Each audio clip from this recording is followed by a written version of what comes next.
গোরা সম্ভবত রবীন্দ্রনাথের সেরা উপন্যাস।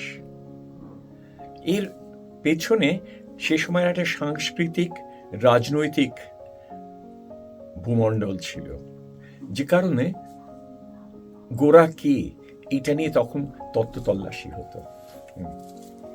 এবং রবীন্দ্রনাথেরও গোরা সম্পর্কে একটা দুর্বলতা তো ছিলই, এবং খুব পরিশ্রম করে লিখেছিলেন উপন্যাসটা। অনেকের ধারণা এই গোরার এই বিবর্তনটা একটা সেরা মানুষের বিবর্তনই শুধু নয়, এর মধ্যে অনেকে তখন ভগিনী নিবেদিতার ছায়া দেখেছিল। ভগিনী নিবেদিতার মতনই যেন ওই তিনি স্বামীজিকে দেখলেন ইংল্যান্ডে, তার কথা শুনে এত মোহিত হলেন এবং বিশ্বাস হলো যে মানুষটা যে পথ দেখাচ্ছে সে পথে আমাকে যেতে হবে, এবং তিনি চলে এলেন।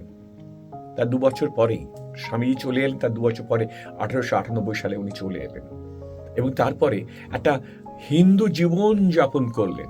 হিন্দু, আমি এটা কোনো একটা সীমিত অর্থে বলছি না, হিন্দু অর্থাৎ এটা একটা বৈদিক জীবন, একটা ধ্যানের জীবন, শুধু ধার্মিক জীবন বলবো না, একটা সাংস্কৃতিক জীবন।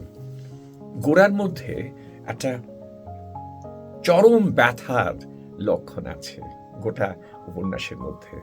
গোরা আমি যখনই পড়ি আমার একটু ব্যথা হয়, কষ্ট হয় মানুষটার এই পরিবর্তন বা এই চলন এবং এই গড়ে ওঠা বা এই ভিতরে ভিতরে অনেক দিক থেকে ভেঙে যাওয়া।